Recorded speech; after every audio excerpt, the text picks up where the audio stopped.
देखिए, आज का आपका टॉपिक है बीए पार्ट थर्ड ईयर। और थर्ड ईयर का जो चल रहा है अपने जो आपके क्वेश्चन आता है जिसे काव्यशास्त्र का हिस्सा है।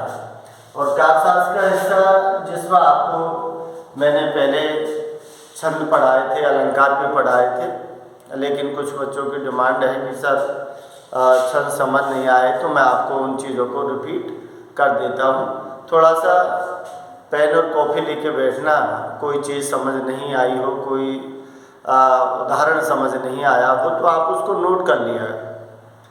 तो देखिए, छंद जैसे अपन पहले भी बात कर चुके हैं, छंद किसमें आता है कि आपकी जो काव्यशास्त्र है, काव्यशास्त्र में मैंने आपको 5 चीज़ें बताई थी जिसमें आपके छंद भी है, अलंकार भी है, गुण भी है, रस भी है और शब्द शक्ति है। तो शुरुआत करते हैं अपन। अलंकार में पढ़ा चुका हूँ और सभी अलंकारों की मैं आपको वीडियो डाल चुका हूँ, तो थोड़ा सा आप वहाँ से भी देख लेना। तो देखिए, छंद जो शब्द है वो संस्कृत के किस शब्द से बना है? चद धातु से बना है।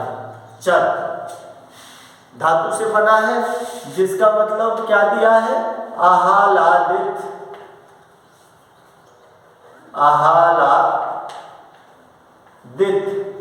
करना। आह्लादित का मतलब समझते हो? आह्लादित का मतलब होता है कि किसी भी काव्य रचना को पढ़ने के बाद जो खुशी होती है, प्रसन्नता होती है, वो आह्लादित कहते हैं। तो आह्लादित करना है, या दूसरे शब्दों में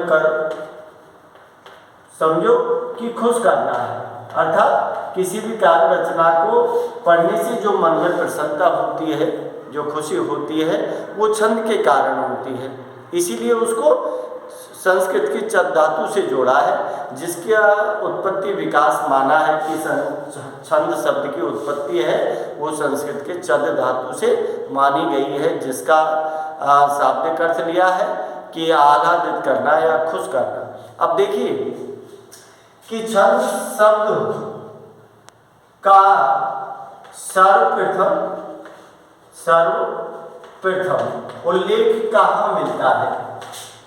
ऐसे ही नहीं कि इनका भी एक आधार है कि छंद सबसे पहले कहाँ मिला है, तो उसके विषय में थोड़ा सा नोट कर लेना कि छंद शब्द ऋग्वेद, जो अपने 4 वेद हैं उनमें से ऋग्वेद है, ऋग्वेद में इसका उल्लेख मिला है छंद का। और छंद शास्त्र को जिसे अपन कहते हैं कि छंद शास्त्र, और ये छंद शास्त्र क्या है कि ये छंद शास्त्र जो है ना, इसको दूसरी शब्दों में कहते हैं पिंगल शास्त्र। पिंगल शास्त्र। अब ये पिंगल शास्त्र क्यों कहते हैं, थोड़ा सा ध्यान देना। पिंगल शास्त्र क्यों कहते हैं? क्योंकि छंद शास्त्र के प्रणेता पिंगल थे। छंद शास्त्र, जो छंद शास्त्र है उसके प्रणेता कौन है? पिंगल। पिंगल शास्त्र कहते हैं क्योंकि छंद शास्त्र को लिखने वाले पिंगल कौन है? पिंगल ऋषि थे। पिंगल ऋषि, जिन्होंने क्या लिखा है कि छंद शास्त्र लिखा है। और पिंगल ऋषि ने इस छंद शास्त्र को कितने अध्यायों में लिखा है? जिसमें दिया है 8 जो अध्याय है, 8 अध्यायों में इस छंद शास्त्र का वर्णन किया गया है। तो सर्वप्रथम आपको ध्यान रखना है कि छंद जो शब्द है संस्कृत की चद धातु से बना है, जिसका मतलब आह्लादित करना या खुश करना है। और छंद शास्त्र जिसे दूसरे शब्दों में दिया गया है कि पिंगल शास्त्र भी कहते हैं। सर्वप्रथम इसका उल्लेख कहाँ मिलता है कि ऋग्वेद में इसका वर्णन मिलता है।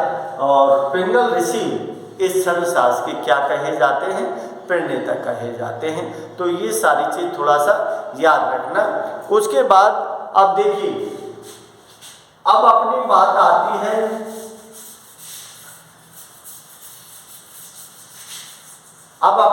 आती है कि छंद की परिभाषा क्या है?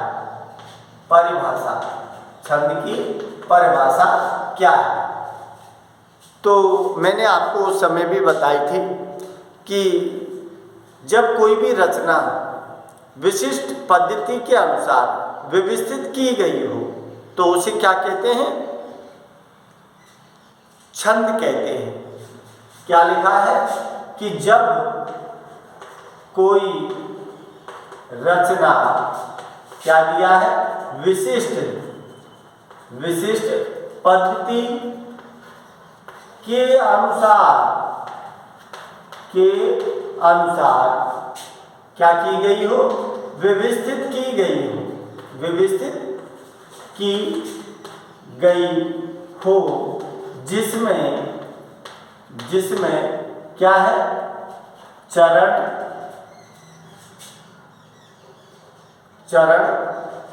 क्रम, मात्रा, वर्ण, यति, गति, तुक और गण आदि का प्रयोग किया गया हो, वो क्या कहलाती है? वो छंद कहलाती है। ये इसकी परिभाषा है। अब दूसरे शब्दों में अगर इस बात को अपन कहें तो वर्णों या मात्राओं का नियमित जो संख्या विनाश होता है, किसका? वर्णों या मात्राओं का क्या है? नियमित संख्या विनाश होता है, जिससे पद में क्या होता है? आह्लाद की स्थिति पैदा होती है, वहाँ छंद होता है, या फिर उसे अपने शब्दों में क्या कहते हैं? छंद कहते हैं। अब ये आह्लादित होना, खुश होना, ये सारी चीज़ें उत्पन्न किससे होती हैं? जो बात इसमें परिभाषा में दिखाई है कि जब कोई रचना विशिष्ट पद्धति के अनुसार व्यवस्थित की गई हो, जिसमें क्या हो? चरण हो, क्रम हो, मात्रा हो, वर्ण हो, गति हो, तुक हो, गण हो आदि का प्रयोग अगर किसी पद में किया गया है तो वो छंद युक्त रचना कहलाती है। ये थोड़ा सा ध्यान रखना। तो देखिए, अब अपन इसके बाद आपका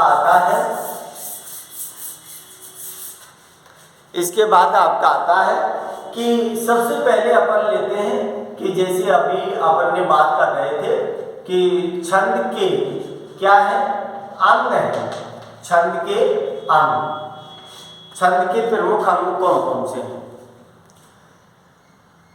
देखिए, अंग क्या है? जैसे आपने पहले सुना भी है, बचपन में पढ़ा भी है, तो वो सारी चीज़ अपन कहते हैं कि भाई शरीर के अवयव मीन्स अंग। इसका मतलब शरीर जिस अंगों से मिलके बनता है उसके बाद में उसका नाम शरीर होता है। ठीक उसी प्रकार छंद के अंगों से मिलकर छंद का शरीर बनता है। तो शरीर बनता है तो उसमें अंग कौन से हैं? जो अभी मैंने आपको बताए हैं, जिसमें क्या है? चरण है, जिसमें क्या है? मात्रा है, जिसमें क्या है? क्रम है, जिसमें क्या है? संख्या है, जिसमें क्या है? यति है, जिसमें क्या है? गति है, जिसमें क्या है? तुक और क्या है? गण। ये चीज है आपकी, जिनसे छंद शास्त्र का निर्माण होता है या फिर छंद का जो रचना बनती है, वो इन चीज़ों का होना जरूरी है। जब जाके छंद बनता है और जब भी जाके छंद में आह्लाद उत्पन्न होता है। तो देखिए, 1 2 3 4 5 6 7 और 8, इसका मतलब अंग, छंद के अंग कितने हैं? 8 अंग हैं छंद के, ये ध्यान रखना। अब देखिए, शॉर्ट रूप में थोड़ा सा बता देता हूँ मैं आपको। जैसे चरण है,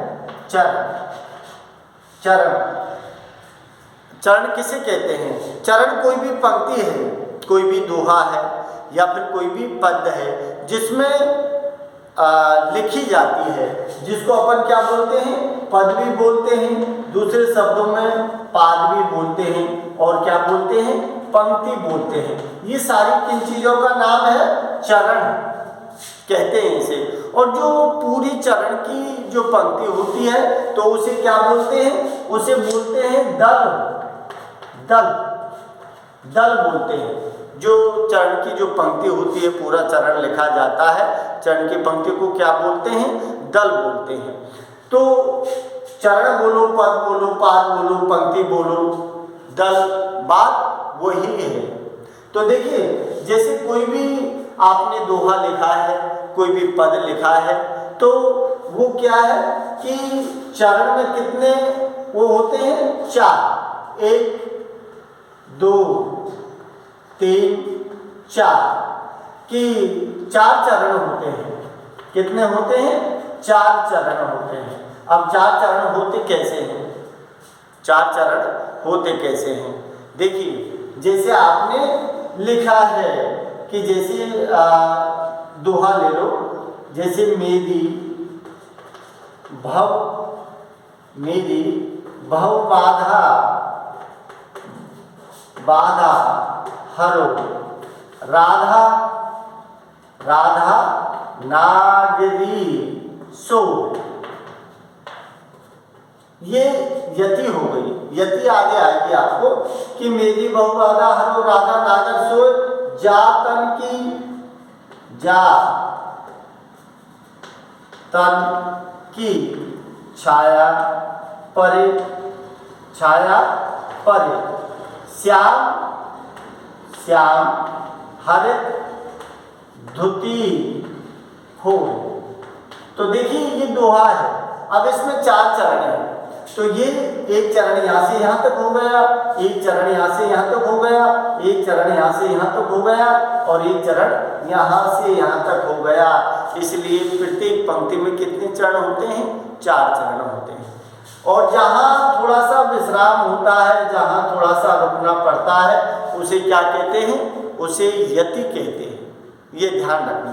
यति आए कि मैं बताऊंगा कि मेरी बहुबाधा हरो, यहाँ आप रुक गए थोड़ा सा। जो पढ़ते समय थोड़ा सा क्या लेना पड़ता है?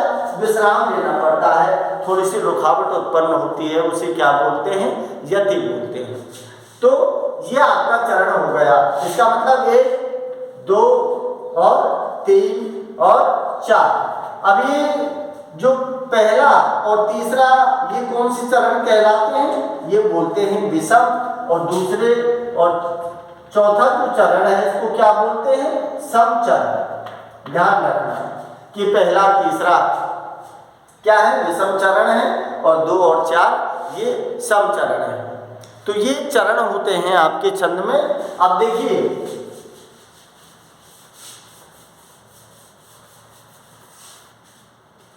अब देखिए दिया है कि वर्ण, वर्ण।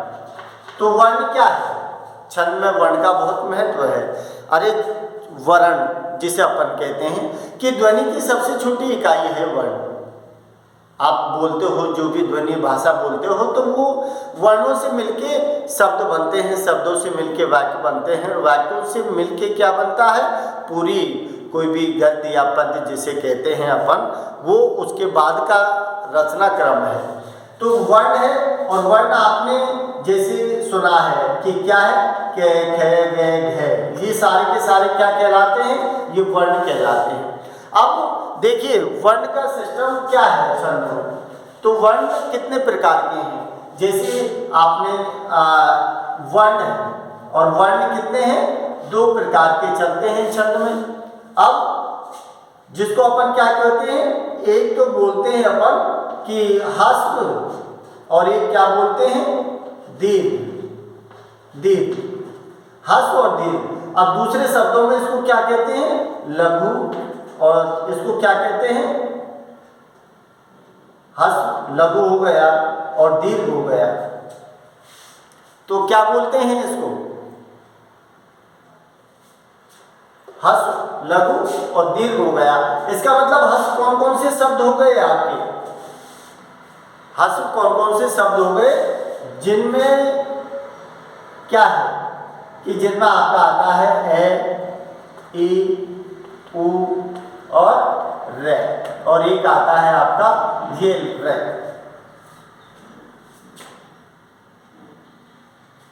ये क्या आता है कि जहां आपके क्या है कि ए, ई उ रे ले, ये सारे के सारे क्या है, ये ह्रस्व स्वर हैं। ये क्या बोलते हैं, लघु बोलते हैं, जिनकी संकेत क्या है, आपकी मात्रा आप लगाओगे तो आपको क्या है, ये क्या है, ये एक मात्रा का संकेत है आपका, एक मात्रा का संकेत है आपका। और ये क्या है, ह्रस्व, और ये क्या है, दीर्घ। अब दीर्घ में कौन कौन से आते हैं, तो दीर्घ का मतलब है जो बड़े हैं, जो क्या कहलाते हैं, बड़े जो वर्ण हैं, जिनको अपन क्या बोलते हैं, आ ए ओ ए आई ओ औ, और क्या है, अंग, और क्या है विसर्ग। ये शब्द जो है, तो ध्यान रखना कि ये जितने भी बड़े वर्णों का जो संकेत है, उसमें छंद में मात्रा क्या चलती है, जिसको क्या बोलते हैं, दो मात्रा, दो मात्रा बोलते हैं इसको। तो ह्रस्व स्वर आपके कौन से हो गए, जो है ई उ रे ले, आ ई, ये बड़े हैं, आ बड़ा ई बड़ऊ, ए आई ओ औ अंग है। ये सारे के सारे क्या क्या कहलाते हैं, दीर्घ कहलाते हैं। और दीर्घ वर्ण जितने भी होते हैं छंद में, सब पे क्या होता है, बड़ी मात्रा, इसका मतलब दो मात्रा का संकेत मिलता है। ह्रस्व जो शब्द होते हैं उन पे एक मात्रा का संकेत मिलता है। तो देखिए इसके बाद जैसे मात्रा जो है आपके, तो मात्रा का तो मैंने अभी बता दिया, मात्रा का मतलब है कि दो मात्रा है, जिसमें क्या है, एक तो ये है और एक ये है। अब ये किन पर आएगी, ये छोटे वर्णों पर आएगी, ध्यान रखना, छोटे वर्णों पर। और ये किन पर आएगी, बड़ों वर्णों पर, बड़े वर्णों पर। और ये किस पर आएगी, छोटे वर्णों पर। तो ये मात्रा का क्रम होता है कि किस चरण में कितनी मात्रा आती है। अब वो चरण के ऊपर है कि उसमें कितनी मात्राओं का वो चरण है। तो ये मात्राओं का क्रम चलता है जो दिखाई देता है। अब इसके बाद देखिए, इसके बाद में अभी अपन बात कर रहे थे कि यति का मतलब है कि कोई भी दोहा है, कोई भी चौपाई है, कोई भी पद है, जब आप पढ़ते हो तो पढ़ते समय आपको थोड़ा सा रुकना है। जहाँ थोड़ा सा रुकोगे, विराम होगा, वही यति कहलाती है। जैसे अभी आपके सामने मैंने लिखा था कि मेरी बहुबादा हरो राधा नागर सोए, तो हरो राधा नागर के बीच में जो अल्प यति क्या कहलाती है, जो ये आपका चिन्ह लगता है, ये जो चिन्ह लगता है ना, ये यति कहलाती है। जहाँ आपको किसी भी चरण या पद को पढ़ते समय थोड़ा सा विश्राम लेना पड़े, वो यति कहलाती है। कोई भी चरण हो, रहीमन धागा प्रेम का मत तोड़ो छिटका, टूटे से फिर ना जुड़े गांठ पड़ जाए। थोड़ा सा जहाँ आप रुकोगे वो क्या कहलाती है, वो यति कहलाती है। अब देखिए इसके बाद का आपका जो, जिसे अपन कहते हैं कि क्या है, कि गति है। अब गति क्या होती है, जिसे अपन कहते हैं कि प्रवाह। इसका मतलब जैसे नदी का पानी है, अपनी गति अपने प्रवाह के साथ आगे बढ़ता है। तो किसी भी छंद को आगे बढ़ाने के लिए गति की जरूरत होती है। जो गति किससे दिखाई देती है, ध्वनि से, कि जो गति ध्वनि के साथ आगे बढ़ती है, जो एक नदी के प्रवाह की तरह आगे बढ़ती है, वो गति कहलाती है। इसका मतलब किसी भी छंद को पढ़ते समय जो आपकी ध्वनि है, जिसको अपन कहते हैं कि सिया राम में सब जग जानी करो प्रणाम जोर जो पानी। इसका मतलब एक गति के साथ किसी छंद को आगे बढ़ा दिया जाता है, जिससे उसकी लय, गति, यति, ये सारी चीज़ें व्यवस्थित हो जाती हैं। तो वो क्या कहलाती है कि गति है, एक प्रवाह है जो निश्चित अपनी ध्वनि के साथ, गति के साथ आगे बढ़ती हुई दिखाई देती है, जिससे उसके छंद में आह्लाद पैदा हो जाता है। तो देखिए इसके बाद आपकी क्या आती है कि जिसे अपन कहते हैं तुक। अब ये तुक क्या है? तुक का मतलब होता है कि जो छंद है आपका, जो चरण है, उस चरण के अंत में जो तुक आती है, इसका मतलब जब दो समान ध्वनि वाले जो वर्ण होते हैं उनकी जो आवृत्ति होती है चरण के अंत में, वहाँ तुक होती है। जैसे आपने लिखा है कि मान लीजिए दोहा लिख दिया आपने कि क्या है कि पवन तनय संकट हरण क्या दिया है? मंगल मूरत रूप। पवन तनय संकट हरण मंगल मूरत रूप। राम लखन सीता सहित क्या दिया है? हृदय बसव क्या दिया है? सुरभूप। अब देखिए ये तुक है। चरण के अंत में देखिए आप कि पवन तनय संकट हरण मंगल मूरत रूप, और यहाँ क्या लिखा है? राम लखन सीता सहित हृदय बसव सुरभूप। तो भूप और रूप इन दोनों में क्या हो गई? तुक हो गई। तो तुक क्या होती है? छंद की जान होती है, छंद का प्राण होता है तुक। जब तक चरण के अंत की तुक नहीं बैठेगी तो वो छंद आपको क्या नहीं करेगा? खुश नहीं करेगा। तो इसीलिए ये सारी चीजें हैं जिसमें चरण, मात्रा, क्रम, संख्या, यति, गति, तुक, ये सारी चीजें चरण में छंद में नहीं आएंगी ना, जब तक उसमें कोई आह्लाद की स्थिति पैदा नहीं होगी। और आह्लाद की स्थिति पैदा नहीं होगी तो आपको क्या, आपका जो छंद है वो सही नहीं होगा। अब देखिए अब बात आती है कि गण शब्द क्या रहा है अंग में? गण। अब गण किसे कहते हैं? थोड़ा सा ये देख लो कि गण को क्या कहते हैं कि गण। अब गण का मतलब क्या होता है? समूह। गण क्या होता है? समूह होता है। अब समूह गण किसे कहते हैं? तो देखिए क्या लिखा है कि तीन वर्णों के समूह को क्या कहते हैं? गण कहते हैं। तीन वर्णों के समूह को क्या कहते हैं? गण कहते हैं। तीन वर्ण जो भी आएगा। अब गण कैसे बनते हैं वो चीज मैं आपको बताऊंगा, लेकिन पहले आप ये समझ लो कि आपको क्या करना है कि गण क्या है। गण का मतलब है कि जिस छंद में कौन सा गण है, यगण है, मगण है, तगण है, रगण है, जगण है, भगण है, सगण है या नगण है, कौन सा गण समूह है उसके विषय में आप नहीं समझ सकते जब तक आप इन चीज़ों को नहीं समझोगे। तो थोड़ा सा इस चीज़ को आपको देखना है। तो देखिए तीन वर्णों के समूह को क्या कहते हैं? ध्यान रखना, तीन वर्णों के समूह को गण कहते हैं। अब गण समझना कैसे है आपको, उसको आपको देखना है। तो देखिए आपने क्या लिखा है, पढ़ा होगा आपने, जो छंद का एक सूत्र चलता है, ये सूत्र आपने पढ़ा होगा जिसमें क्या है? ये, मा, ता, रा, जा, भा, ने, से, ले और गा। ये सूत्र है छंद का। क्या है? ये सूत्र है छंद का, जिसको अपन कहते हैं कि देखिए यहाँ से सारे गण जितने हैं, अब गण जो है वो होते कितने हैं? संख्या में कितने होते हैं गण? छंद में 8 गण होते हैं, 8 गण। तो 8 गण कौन कौन से हैं?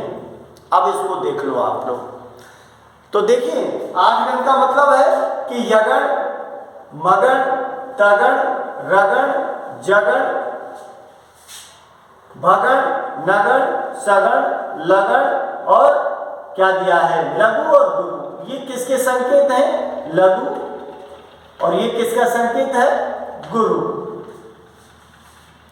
ये किसका संकेत है? गुरु का संकेत है। तो आपको क्या ध्यान रखना है कि अब देखिए इन आपके गणों की संख्या कितनी है, गणों की संख्या कितनी है आपकी, गणों की संख्या है 8। अब 8 गण होते कौन कौन से हैं, थोड़ा सा वो देख लो, जिसको अब आपको कहीं दिमाग, ये माता राज भाग सलगा, ये आपको अगर ऊपर रहेगा लिखा हुआ, आप क्योंकि आपको क्वेश्चन आएगा तो सबसे पहले आप उसको याद रखिए, ये माता राजभान सलगा, ये माता राजभान सलगा रखोगे याद तो आपको कहीं भी किसी तरह की कोई दिक्कत नहीं होगी, क्योंकि आपको फटाक से पता लग जाएगा कि इसमें फलाना गण है, क्योंकि गण 3 वर्णों के समूह है, जिसको गण को पहचानने में आपको दिक्कत नहीं होगी। तो ये आपको क्या करना है, जैसे पहला आपका क्या है, यगण है, दूसरा आपका क्या है, मगण है, और तीसरा आपका क्या है, तगण है, तगण, और चौथा क्या है, रगण, और 5वां क्या है, जगण, और छठा क्या है, भगण, और 7वां क्या है आपका, नगण, और 8वां क्या है आपका, सगण। ये 8 गण हैं, इन गणों को आपको याद रखना है, 8 गण। तो 8 गण, अब इनको आपको समझना कैसे है, देखिए अब इनके सामने इनका संकेत लगेगा, इनके सामने इनका मात्राओं का संकेत लगेगा, और मात्राओं के संकेत लगने से आपको ये पता लग जाएगा कि